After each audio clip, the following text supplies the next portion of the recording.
امریکی صدر Donald Trump کی نائجیریا میں فوجی کارروائی کی دھمکی۔ سوشل میڈیا پر اپنے بیان میں کہا کہ اگر نائجیرین حکومت مسیحیوں کا قتل عام روکنے میں ناکام رہی تو امریکہ امداد بند کر دے گا۔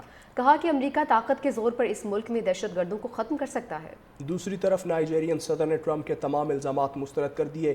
کہا ملک میں مذہبی آزادی آئینی طور پر محفوظ ہے، تمام مذاہب کے لوگوں کے تحفظ کے لیے سنجیدہ اقدامات کر رہے ہیں۔ سوشل میڈیا پر اپنے بیان میں کہا کہ اگر نائجیرین حکومت مسیحیوں کا قتل عام روکنے میں ناکام رہی تو امریکہ امداد بند کر دے گا۔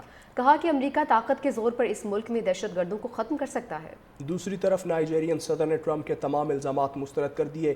کہا ملک میں مذہبی آزادی آئینی طور پر محفوظ ہے، تمام مذاہب کے لوگوں کے تحفظ کے لیے سنجیدہ اقدامات کر رہے ہیں۔ سوشل میڈیا پر اپنے بیان میں کہا کہ اگر نائجیرین حکومت مسیحیوں کا قتل عام روکنے میں ناکام رہی تو امریکہ امداد بند کر دے گا۔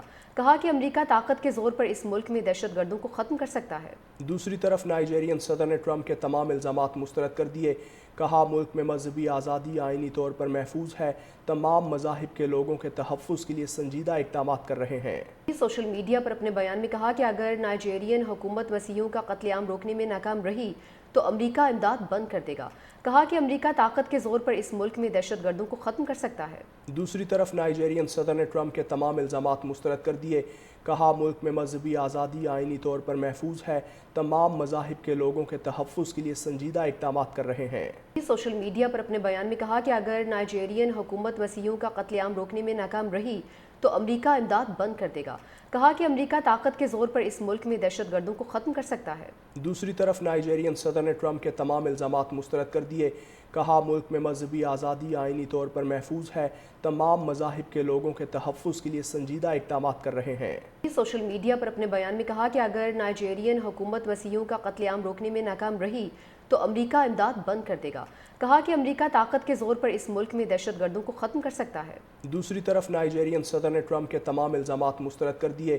کہا ملک میں مذہبی آزادی آئینی طور پر محفوظ ہے، تمام مذاہب کے لوگوں کے تحفظ کے لیے سنجیدہ اقدامات کر رہے ہیں۔ سوشل میڈیا پر اپنے بیان میں کہا کہ اگر نائجیرین حکومت مسیحیوں کا قتل عام روکنے میں ناکام رہی تو امریکہ امداد بند کر دے گا۔ کہا کہ امریکہ طاقت کے زور پر اس ملک میں دہشت گردوں کو ختم کر سکتا ہے۔ دوسری طرف نائجیرین صدر نے ٹرمپ کے تمام الزامات مسترد کر دیے۔ کہا ملک میں مذہبی آزادی آئینی طور پر محفوظ ہے، تمام مذاہب کے لوگوں کے تحفظ کے لیے سنجیدہ اقدامات کر رہے ہیں۔ سوشل میڈیا پر اپنے بیان میں کہا کہ اگر نائجیرین حکومت مسیحیوں کا قتل عام روکنے میں ناکام رہی تو امریکہ امداد بند کر دے گا۔ کہا کہ امریکہ طاقت کے زور پر اس ملک میں دہشت گردوں کو ختم کر سکتا ہے۔ دوسری طرف نائجیرین صدر نے ٹرمپ کے تمام الزامات مسترد کر دیے۔ کہا ملک میں مذہبی آزادی آئینی طور پر محفوظ ہے، تمام مذاہب کے لوگوں کے تحفظ کے لیے سنجیدہ اقدامات کر رہے ہیں۔